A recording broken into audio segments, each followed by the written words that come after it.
sixième étape, c'est la mise en place des actions. Alors sur scène, vous allez voir défiler beaucoup de personnes, parce qu'on va tous vous expliquer ce qu'on a fait dans le cadre d'Aspire et les différents ateliers, et pourquoi en fait on les a choisis comme ça. Tous les ateliers, la visée, c'était vraiment de travailler sur la confiance en soi, sans que les participants ils s'en rendent compte. Tous les ateliers, ils ont été sélectionnés pour travailler sur les soft skills. Et en fait, les soft skills, ce sont des compétences qui sont essentielles quand on est en entreprise, par exemple, comment communiquer et travailler en équipe. Tous les ateliers ont eu des soft skills qui nous ont permis de travailler. Alors, le premier qui va vous être présenté, c'est celui sur l'activité physique. Alors, l'activité physique, le but, c'était vraiment de pouvoir se reconnecter avec son corps de manière progressive, en fait, et faire du sport, de l'activité physique adaptée en fonction de nos propres compétences. Alors, comment on a fait? Au début, alors déjà, on a travaillé avec un coach en activité physique adaptée, premièrement. Et lors des premières séances, il faisait une évaluation de la capacité physique des personnes. Et en fait, le but, c'était de construire un programme sur mesure de groupe, mais qui est aussi individuel. Parce que les différentes personnes qu'on a n'ont pas forcément les mêmes capacités. Nous, par exemple, dans un groupe, on a une personne avec un léger handicap moteur, mais ça n'a jamais été un frein. Cette personne a participé à tous nos ateliers. Des fois, les exercices, ils étaient juste proposés d'une manière différente. On veut que dans Aspire, tout le monde se sente inclus, en fait. Et on propose des variations en fonction des capacités de chacun. Tous les ateliers, le but, c'est vraiment de se réapproprier son corps, parce que des fois, quand on est en situation de surpoids ou d'obésité, le regard des personnes, ça peut être pesant et on se sent jugé. Le but, là, c'était que les personnes se reconnectent vraiment avec leur corps. Pour les aider dans cette démarche, on a aussi construit un outil ludopédagogique que vous voyez sur l'écran qui tourne, le dé de l'activité physique. Si vous passez à notre stand, vous pourrez en avoir aussi. Et le but, en fait, de cet outil ludopédagogique, c'est de montrer qu'on peut faire des petites choses facilement et sans investir beaucoup au début. Par exemple, une phase du dé, c'est le bus. Quand on tombe dessus, qu'est-ce que ça veut dire? Ça veut dire que si on prend le bus, on descend un arrêt avant pour faire un peu plus de marche. On prend par exemple l'ascenseur à la place de l'escalier et on essaie de montrer des petits changements qui sont facilement applicables au quotidien. À l'issue de ce groupe, dans notre hub et dans plusieurs aussi, on a remarqué que les gens ils se réunissaient entre eux et qu'ils faisaient des groupes de marche sans nous.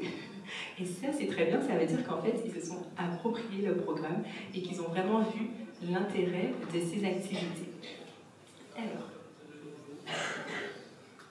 le deuxième atelier qu'on a mis en place pour les bons enfants, c'est le bien-être mental. Alors, qu'est-ce que ça veut dire, bien-être mental? On a travaillé, nous, avec une psychologue, et le but, en fait, c'était de travailler tout ce qui est sur la motivation au changement. On voulait un regard d'expert, c'est pour ça qu'on avait un psychologue.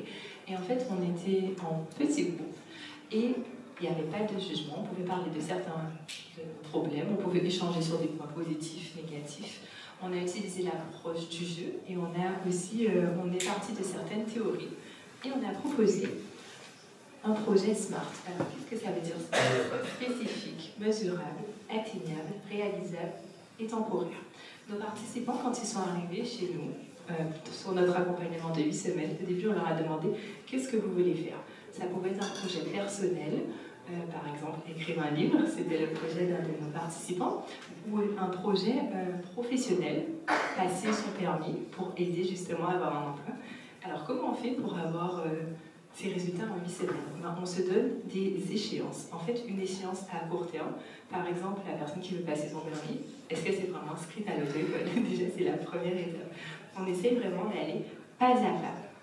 Et ensuite, on discute, on réfléchit, mais est-ce que notre objectif, il est vraiment smart? Est-ce qu'on pourra le réaliser en 8 semaines? Et tout au long de notre accompagnement avec cet atelier de bien-être mental, en fait, on valorise les progrès et pas seulement la réussite. Le but, au bout de 8 semaines, c'est génial si on a atteint son objectif, mais si on ne l'a pas atteint, c'est pas grave parce qu'on a eu un progrès. Et ça, c'est quelque chose d'important à valoriser aussi.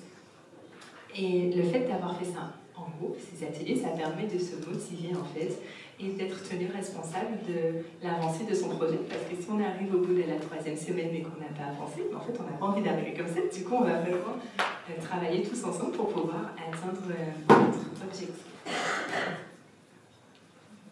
Alors, maintenant, on va vous présenter l'art-thérapie. Qu'est-ce que c'est?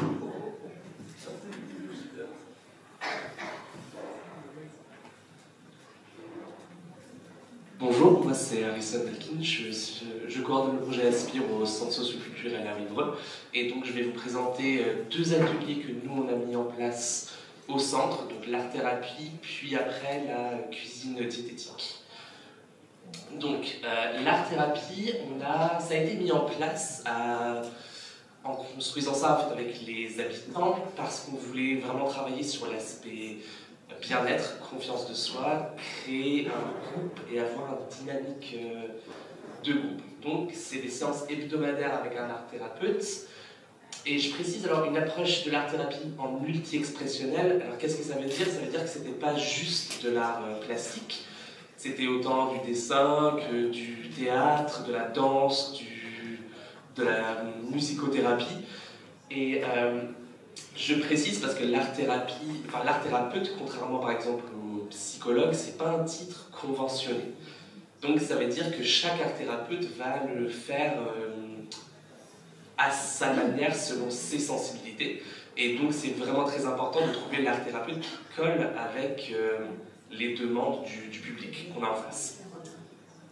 Donc voilà, on a fait, alors j'ai marqué 2 périodes, c'était 3 périodes en fait, qu'on a eu de 15 séances.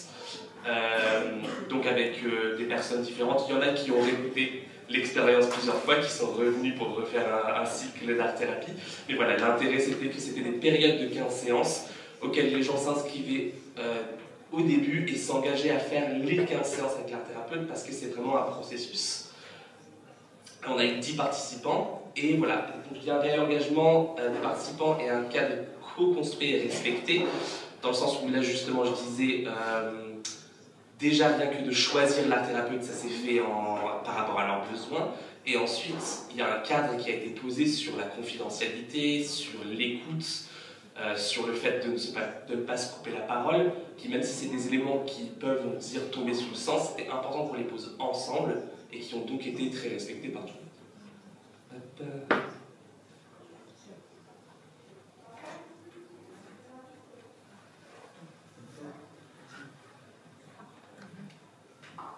Voilà, donc l'art-thérapie, qu'est-ce que ça a porté vraiment? C'était un temps, donc nous on a pris les lundis matins, donc c'est vraiment un temps où on a commencé la semaine pour se reconnecter avec nos ressentis, nos émotions, pour répondre autre chose quand on nous pose la question comment ça va, pour répondre autre chose que bien. Voilà, pouvoir vraiment se poser et se dire qu'est-ce qu'on sent vraiment aujourd'hui pour que je puisse travailler là-dessus. On favorise l'expression et le travail d'équipe. Et vraiment ça, on l'a vu naître derrière dans toutes les propositions des adhérents, la prise de confiance que tous les participants au programme ont eu pour nous proposer leur propre projet, pour nous dire voilà ce que moi j'ai envie de faire et j'ai envie de construire ça. Voilà, on sait que l'art-thérapie, ça a vraiment été fort dans le fait de donner la confiance aux personnes, d'oser nous amener leur propre projet. Et donc voilà, le sentiment d'appartenance à un groupe aussi qui est très important à cette création de dynamique et de projet, puisque au-delà de simplement oser nous apporter leur projet, ils savaient construire entre eux un projet qu'ils ont pu nous apporter. D'ailleurs, nos ambassadeurs Aspire, c'est ce qui s'est passé là récemment, ils se sont retrouvés pour préparer ce projet et nous l'apporter en disant voilà comment est-ce qu'on peut continuer ça maintenant avec vous. Là, on va passer à la cuisine diététique. On a une diététicienne du coup qui vient animer ces 2 ateliers. Et donc c'est une semaine sur 2, on fait les ateliers théoriques diététiques. Et la semaine suivante, on fait les ateliers de cuisine basés entre autres sur ce qui s'est dit la semaine d'avant. Donc voilà, c'est vraiment une application des connaissances théoriques apportées. C'est 6 participants en moyenne. Et les participants, du coup, soit découvrent de nouvelles recettes et de nouvelles manières de cuisiner de manière équilibrée, soit amènent leurs propres recettes qu'ils peuvent apprendre comment adapter. Voilà, ils travaillent tous ensemble pour créer ce plat. Et à la fin, du coup, ils ramènent chez eux ce qu'ils ont préparé tous ensemble. Donc c'est très valorisant et ça permet de continuer chez soi et de partager aussi dans la sphère familiale ce qu'on a appliqué au centre. Je vous remercie. Alors, nous aussi, on a travaillé sur la thématique de l'alimentation avec une diététicienne. Et en fait, on s'est aidé d'un livre de recettes que vous voyez à l'écran. C'est un livre qui a été conçu à partir des produits que l'on peut retrouver dans les banques alimentaires, les épiceries sociales. On voulait des produits qui soient facilement utilisables et que la cible trouve. Parce qu'en fait, quand on fait les recettes ensemble, on aimerait que les gens puissent les refaire aussi et qu'ils puissent trouver les ingrédients chez eux. Mais on n'a pas fait que ça, on a fait aussi des recettes en fonction de leurs envies, en fonction de leurs besoins. Et les participants, ils étaient force de proposition. Et par exemple, il y en a un qui voulait savoir comment faire une tarte au maroilles. Alors, on a fait cet atelier. Et en fait, pourquoi on a choisi de le faire? Parce que ça lui rappelait des souvenirs d'enfance. Et on voulait aussi que nos participants sachent que alimentation, c'est pas diététique tout le temps, que l'équilibre c'est sur la semaine et qu'on peut se faire plaisir. Du coup, on a appris les bases, on a cuisiné des plats bons, mais on a aussi fait des plats qui étaient un peu plus copieux. Les ateliers de cuisine, ils ont eu plusieurs objectifs. Tout d'abord, de développer ses compétences au niveau culinaire, d'apprendre à mieux cuisiner ou d'apprendre à cuisiner pour certaines personnes, puisqu'il y en a qui ne savaient pas, mais à l'issue des ateliers, ils sont repartis avec un bagage cuisine. Après, l'objectif, c'était aussi d'avoir un moment convivial, d'être ensemble et d'apprendre à travailler en équipe. Parce qu'une recette, en fait, ce sont des instructions, il y a plusieurs parties. Il faut être organisé et gérer son temps, en fait. Parce que on a 2 heures pour réaliser un plat et un dessert. Et cet atelier nous a permis de travailler les soft skills, travail en équipe, gestion du temps, gestion du stress pour certaines tâches aussi. Alors, on va passer à un autre exemple du hub avec nos collègues de la mission locale, oui, MLDL, qui vont nous parler des soft skills. Parce que depuis tout à l'heure, on utilise ce mot, mais qu'est-ce qu'un soft skills? Alors,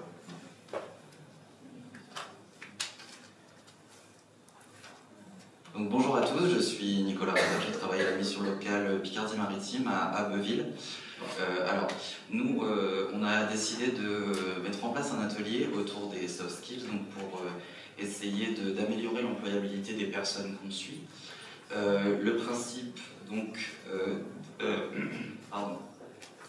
de cet atelier, ça va être de savoir définir ce que sont des soft skills et de savoir du coup les valoriser. Donc alors, les bénéfices et pourquoi on met en place cet atelier, le but c'est d'augmenter la confiance en soi et l'estime de soi, puisque les participants pensent pour beaucoup qu'ils n'ont pas beaucoup de compétences. Et voilà. C'est faux.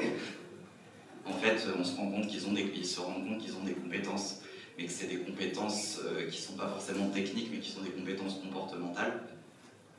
Ensuite, donc, le but, c'est de pouvoir les optimiser, de pouvoir les mettre en valeur, et aussi de se rassurer et de pouvoir être efficace pendant les entretiens professionnels. Donc, pour définir ce que sont des soft skills, ce qu'on fait, c'est qu'on va parler des compétences d'une manière générale, et les personnes qu'on suit sont habituées à parler des compétences techniques. Les compétences techniques, ça va être je sais parler tel ou tel mot, je sais utiliser tel ou tel logiciel, je suis capable de faire une baguette de pain, par exemple. Maintenant, il existe des autres compétences qui sont des compétences comportementales qui, elles, vont être différentes, qui vont être, par exemple, je suis capable de travailler en équipe, je sais gérer le stress, j'ai un bon sens de l'organisation. Ces compétences-là, on n'en parlait pas encore beaucoup il y a quelques temps. De plus en plus, on les voit apparaître sur les CV. Aussi, les employeurs cherchent des personnes qui ont certaines de ces compétences. Donc nous, on va essayer de bien faire comprendre aux participants que ces compétences-là existent et qu'il faut les mettre en avant. Alors, une fois que c'est bien compris, on passe par des petits exercices où, en fait, pour voir si c'est bien compris ce que c'est qu'une soft skill ou qu'une compétence comportementale, on va prendre un métier particulier qui va être choisi par les participants, et on va essayer de définir quelles sont les compétences techniques et quelles sont les compétences comportementales qu'il faudrait avoir pour ce métier. Si on prend par exemple un serveur en restauration, les compétences techniques, ça va être de savoir prendre une commande, d'accueillir le client, de le servir. Maintenant, les compétences comportementales, ça va être d'être serviable, d'avoir une bonne communication, de gérer le stress. Voilà, c'est ce genre de choses.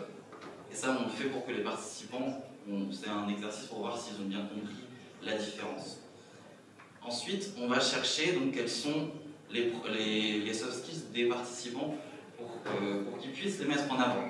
Alors, généralement, ça se base plutôt sur de l'auto-évaluation et ça peut se baser sur les expériences passées qui sont professionnelles mais aussi personnelles. Donc, on va chercher quelles sont les soft skills fortes, celles qu'on peut mettre en avant. Par exemple, moi j'ai toujours travaillé en équipe et ça s'est toujours très bien passé, donc je peux dire que dans mes soft skills fortes, je peux mettre le travail en équipe. Ensuite, il y a des soft skills faibles parce que on n'est pas tous forcément très bons. Il y a des gens qui vont moins bien gérer le stress. Voilà, c'est vraiment ça dépend vraiment des personnes. Et puis ensuite, dans les soft skills faibles, on va chercher celles qui sont à développer parce que, par exemple, on aimerait viser tel ou tel corps de métier et que là, on va avoir besoin de pouvoir on va avoir besoin de ces soft skills-là, donc on va devoir la développer. Et ensuite, donc, pour vraiment s'assurer que les soft skills qu'on a définies comme étant fortes, elles sont effectivement fortes, on va demander des situations concrètes. C'est-à-dire, soit, comme je disais, par des expériences professionnelles passées, s'assurer que voilà, on a été dans telle situation et qu'on sait gérer le stress, par exemple, ou sinon, dans les expériences personnelles. Par exemple, moi, je pense que je peux travailler en équipe, parce que même si j'ai jamais travaillé, pendant 10 ans, j'ai joué au football en équipe et que ça s'est toujours bien passé. Voilà, je vous remercie.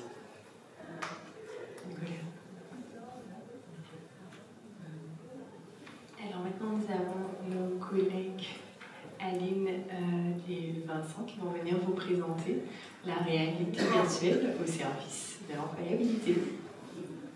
Merci, bonjour à tous. Donc, je suis Aline Lesprit, chargée de projet à la MEF Santé Haute-Somme avec mon collègue Vincent Carigny qui est également chargé de projet. Nous avons développé en fait le programme Aspire pour répondre aux missions de la MEF qui est une structure d'insertion sociale et professionnelle. On accueille des jeunes de 16-25 ans, donc qui sont à la recherche d'un emploi. Notre objectif final, c'est bien sûr de les amener à l'emploi ou à la formation. Et donc, on a travaillé ça également avec des collègues sur le terrain qui ont mené différents ateliers pour développer la connaissance de soi avant d'arriver à l'employabilité. Donc, je pense à Pascal et Karine qui sont présentes aujourd'hui. L'atelier qui va vous être présenté par Vincent utilise une nouvelle technologie qui est basée sur des casques de réalité virtuelle.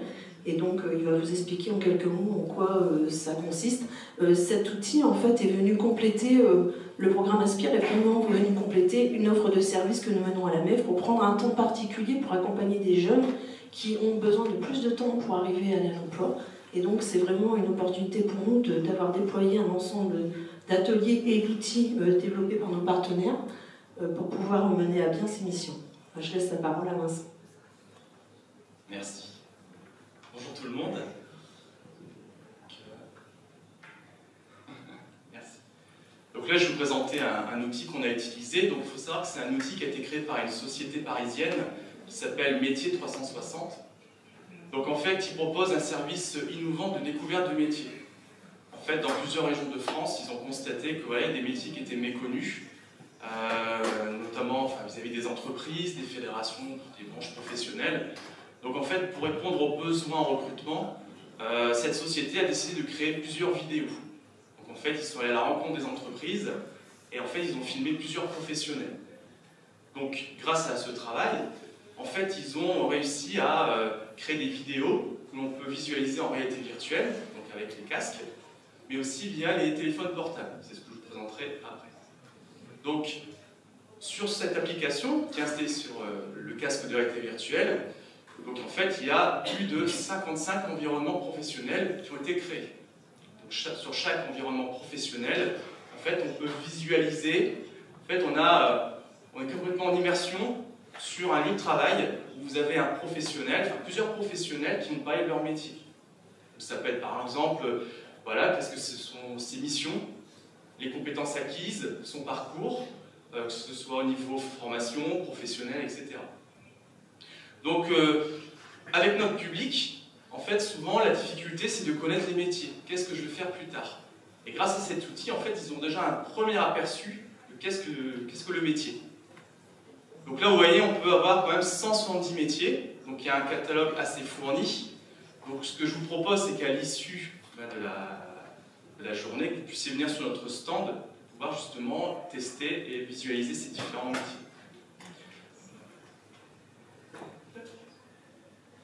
Donc sachant que sur cette application, on a 4 entrées possibles. Tout d'abord, la liste des métiers par ordre alphabétique. Voilà, je vais être ajusteur-monteur, je vais être chaudronnier, je peux tout de suite trouver la vidéo métier qui m'intéresse. Après, si je ne sais pas trop dans quoi je veux travailler, j'ai une entrée par thématique. Je veux travailler le vivant, je suis plutôt intéressé par tout ce qui est transport, ou alors exercer en plein air. Voilà, je peux visualiser plusieurs métiers dans cette thématique. J'ai une entrée aussi par région. Donc là, c'est un outil qui est en train de se développer. Donc voilà, l'idée, c'est des métiers en région de France. Des modules pédagogiques. Donc là, c'est plutôt pour aider les formateurs à mettre en place des ateliers. On a la web application. Donc là, ce qui permet de voir par des capsules vidéo un aperçu du métier. Donc là, c'est plutôt l'outil pratique. Et enfin,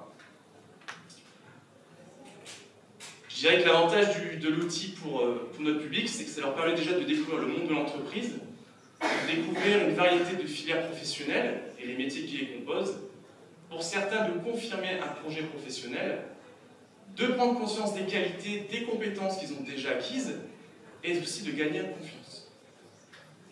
D'éveiller leur curiosité, de les aider à identifier ce qui les intéresse, et pour beaucoup, c'est de déconstruire les préjugés, parce que voilà, quand on est une femme, parfois on n'ose pas aller vers des métiers typiquement masculins, ou inversement. Donc là, ça permet justement de voir que c'est possible.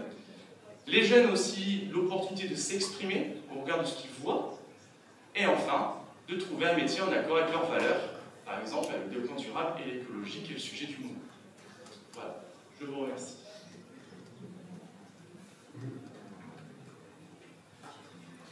Alors maintenant, vous allez voir un autre exemple d'insertion professionnelle à travers le jardinage qui va vous être présenté par Marion des Anges Gardins. Bonjour, Marion, je suis chargée de projet alimentation et santé à l'association des Anges Gardins. Les Anges Gardins sont basés à Los Angeles dans le bassin minier et ont pour objectif de faire société autour des enjeux de l'alimentation.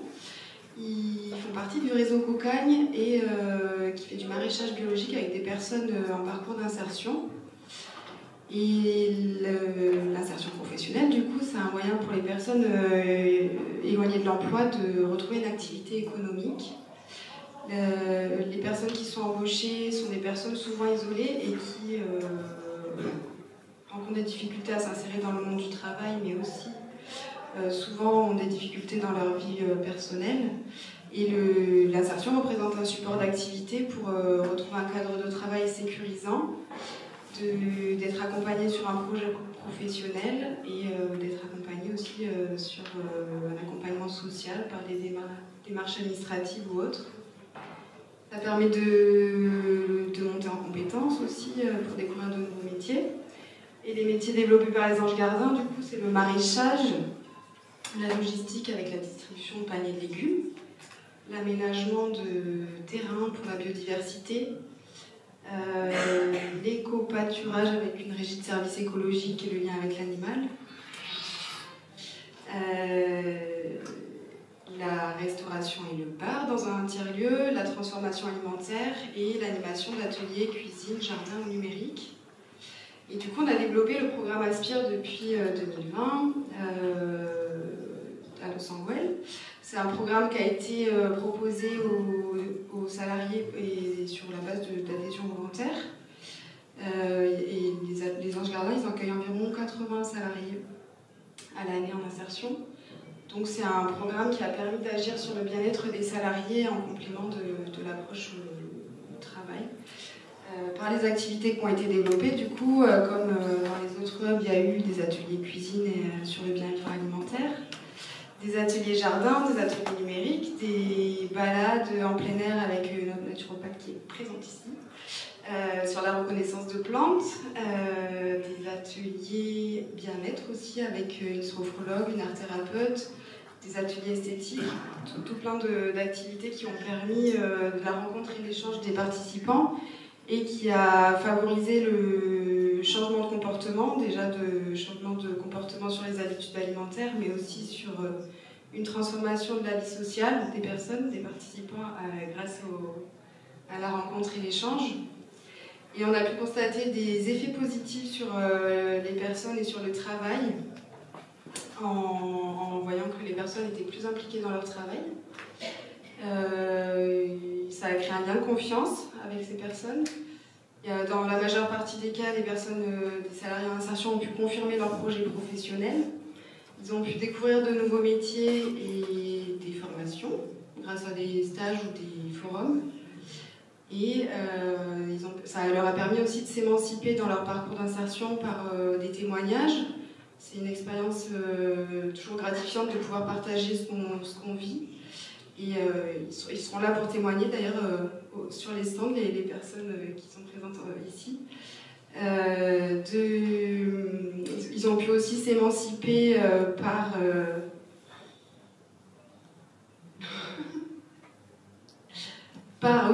l'animation d'ateliers cuisine au jardin pour transmettre leur savoir, pour ils deviennent ambassadeurs à Aspire. Et ils ont pu devenir acteurs aussi dans le cadre de leur cercle familial, par exemple en reproduisant un jardin chez eux avec leurs proches. Ils deviennent acteurs en s'engageant avec les autres, avec eux, et pour agir sur leur corps et sur leur esprit. Donc c'est l'accompagnement Aspire qui a permis de venir en complémentarité du travail, de venir agir sur le bien-être de ces personnes. Merci. Merci. Et nous allons avoir le dernier exemple qui va être présenté par un de nos partenaires anglais, Ivan, de l'organisation Beach. Okay. Bonjour à tous. Hello. My name's Ivan, so I'm on the Aspire Hub in East Kent. So I'm going to tell you a bit about an intervention we call Nature for Wellbeing that took place within East Kent. So,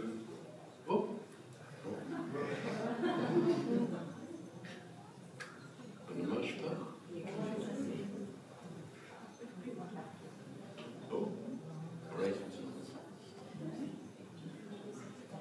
Yeah, okay.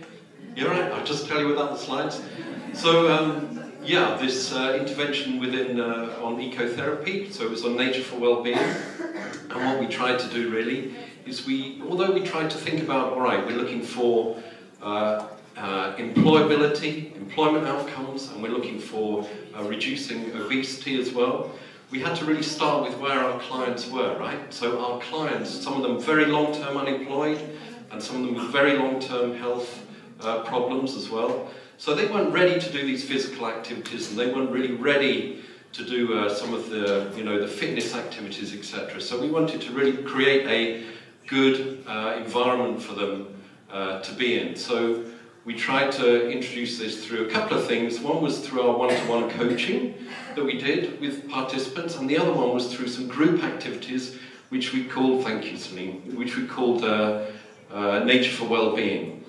So this took place within East Kent. It's a very deprived area, Dover district here, with high levels of unemployment, high levels of poverty, high health problems as well, largely to do with NCDs linked to obesity. Let's go to the next one.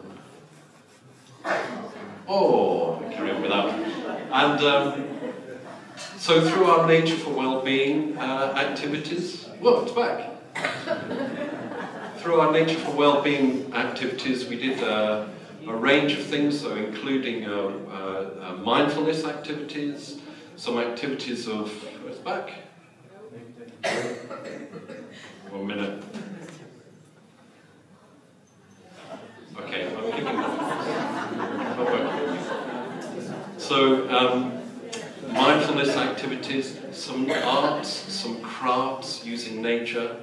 At the time, after the pandemic, there's a lot of interest in lockdown and people really trying to come out and experience nature, right?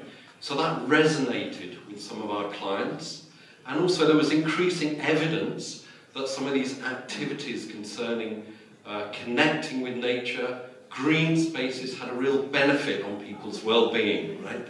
So we did these mindful exercises, garden walks, crafts, photography, some journaling, some personal reflections on well-being. Let's see if we can try another one. Can you try another one? Okay, it's here. And some of these things here, this is the art and craft activities that are going on. We had 28 sessions, about 178 client attendances. 90% of our clients said they felt better somehow, and they were much more positive and optimistic, and they learned to appreciate their own work. So it was a very interesting intervention. We think for now it can be a very good complementary thing to some of the hard sort of exercises that are going on alongside, and we hope to continue, albeit with a very low budget, to try to continue some of these. Okay? Merci. Yeah, hi everyone. My name is Sophia Amenya. I'm a researcher at Bournemouth University. So our role in this project was to examine across all the 9 hubs how I can see a lot has gone on, but to summarize everything and to see whether this has worked for our participants or not, to examine the different outcomes with relations to the participants, but also how the hubs have worked together, what activities they've put together, which have worked, which haven't worked. So just looking at everything, and also looking at how the partnership has worked in general, and then how we can translate this into different settings. So to do this, we use a very unique approach. So we didn't just measure participants before they enrolled in Aspire, but we also tried to explore what works and have a look at their initial situation. So what was someone's employment status before they came to Aspire, for example, and then what changed. But in between that, we wanted to understand how did they think, how did that change come about, because we could have 2 participants who have come for a soft skills workshop, for example, but one might get a job and one may not. So understanding those factors that drove that success or lack of success. So in order to do this, we collected a lot of data, and some was very quantitative, so a lot of numbers, participants completing different questionnaires, but also we collected some more qualitative data that participants told their stories, what Aspire meant to them, their whole journey, and then we did some interviews with the participants to understand their reasoning behind their actions. And all of these are combined, and during the lunch break you can visit our stands, and there's lots to see there. And also, just to say a thank you to all the participants. I can see the faces in the audience for sharing your stories with us, because that lends to a lot of the richness in the data that we have.